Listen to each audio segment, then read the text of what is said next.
Bismillahirrahmanirrahim. Of course, the modeling start with basically primitives, so we need to convert these primitives and work on that primitives to make them an actual module. So let's start that process. The easiest way to work on a primitive, to work on a modifier, is to apply them a primitive. So let's start with the max has a number of those. Let's start with the cylinder. Just to maximize the perspective viewport and draw a cylinder. Give the height to him. Come out to the command. Just go to modifier and set the radius about 7 and the height about that's fine. Okay, so let's work on that. Okay, now as you can see, we're on the modify panel. Just go back to the creation panel, and as you can see, this setting has disappeared. That means we had created our model or object. Just go to the modify panel. As you can see, here is the name of the object, and that is cylinder01. This is the modifier list. We can choose the modifiers from this list, and down this is the parameters of this object. We can set the radius, we can set the height. We don't need a lot of height in that video. And we can set height segments. You can see better by pressing F5 on your keyboard. And we can set the cap segments and everything. We can change the size. As you can see, less size and the more size it made a cylinder, and this is the other some options here. Okay, now this object can be modified, and we can still retain our cylinder's basic parameters. Let me show you what I mean. Just go to the modifier list, or you can just do that thing by here. Just go to the modifiers, and there are a lot of modifiers that in 3ds Max that we can use.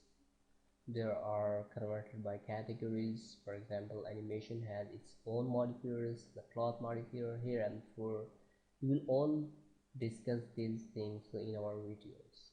So for now, I'm just looking for the band. We can select it here and select the object. We can also do that thing here in that panel too. You can see the band. Now I had applied a modifier on that object named band. This is the band modifier, and down here this is the cylinder. So I can work on both in the band modifier and in the cylinder by itself. Now band has its own a lot of parameters. For example, the angle. We can set the angle, as you can see.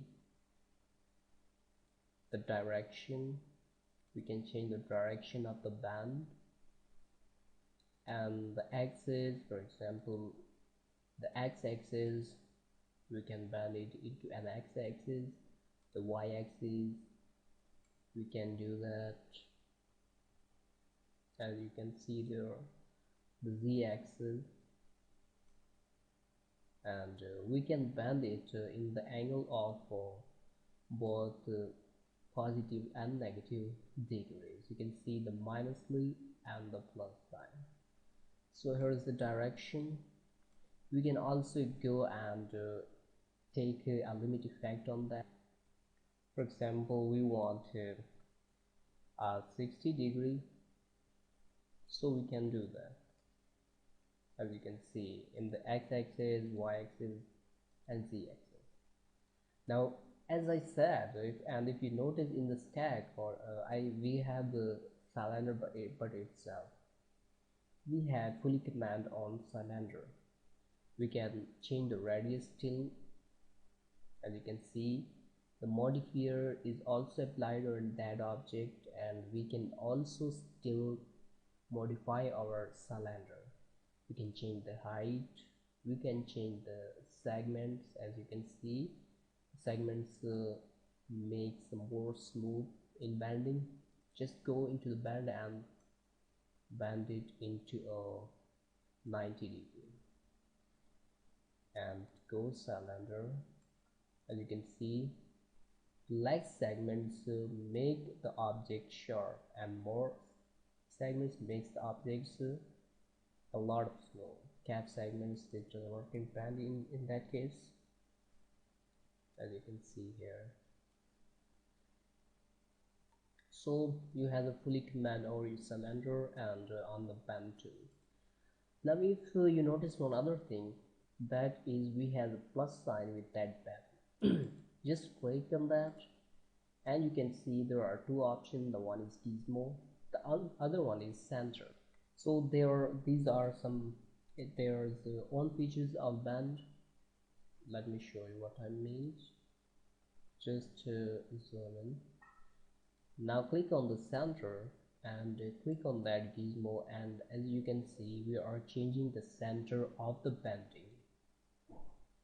That means from the which place you need to bend your object, and this is a very end. We can do that by on top, in the center, and at the end. So here is the gizmo. Gizmo 2 has a pretty much same than the center. As you can see here, we can change it and can bend it. Just go to the center and now bend it. As you can see, we were bending it from the base before, but now we are bending it from the center, and we can create the shapes you want.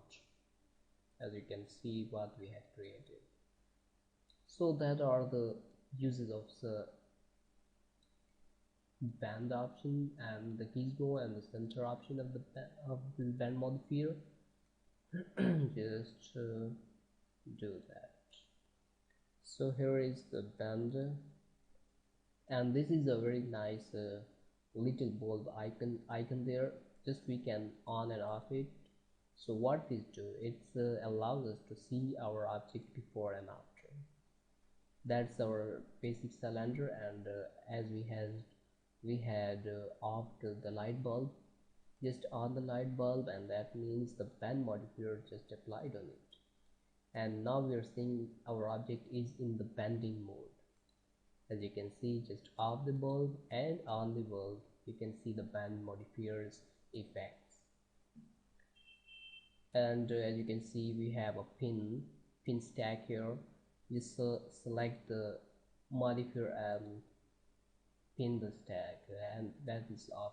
So each time when you if you have a lot of modifiers and your stack is full of them, just select the modifiers and select the pin option. Now each time when you select your object, the modifier just automatically go to that its own pinned modifier.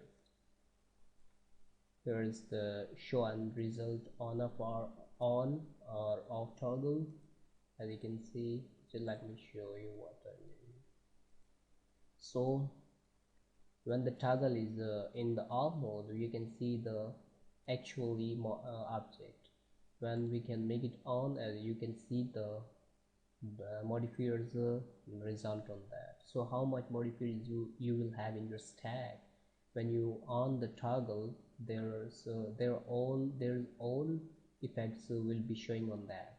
We will talk about this toggle on and off button a little bit later too. There is another option, the delete modifier. Just select the modifier you want to delete.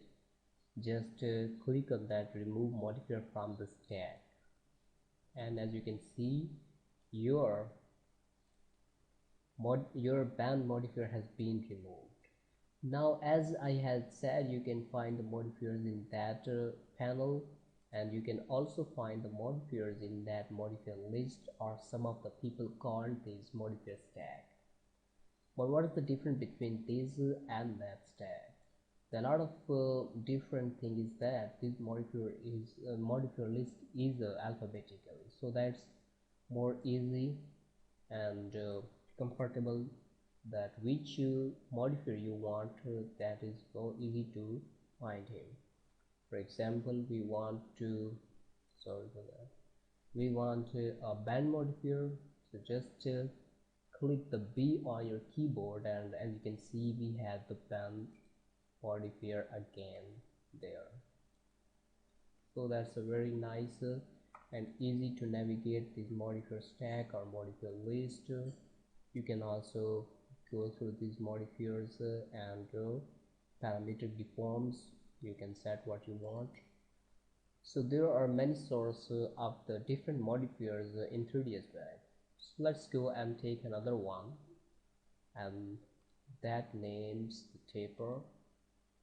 As you can see, we have the taper modifier here. Just click on that, and as you can see we have two modifiers on our object. The one is taper and the other one is band. So when we select the actual cylinder, as our toggle is on, when we make it off, it's the simple cylinder by itself. So when we toggle this on, it's showing the result of band and the effect of taper too. So what is the taper? Taper is, as you can see, we can change the shape of that, the curve. We can make a curve from this object. We have the primary setting for that. So as we had three options in our modifier list, we have the taper, the band, and the cylinder by itself. We can still modify our cylinder, as you can see here. We can change the height of that, and again we can also still change and modify this band option, the band modifier, as you can see, and by taper by itself, as you can see that. So in this kind of modeling, this is a very nice and easy way to model any kind of scene. We can just click that pin and stack button on or off, and that is a very nice and easy way to model your object. So this is a very additive list of the modifiers, rather than going here and make some undo. If we had work on that, for example, an angle, and go here and make some undo for the taper, and that is a very long procedure. But in that kind of modeling, that is a very easy and nice to model them. So we will discuss all these things, modifiers, these all modifiers in our next videos. So enjoy this.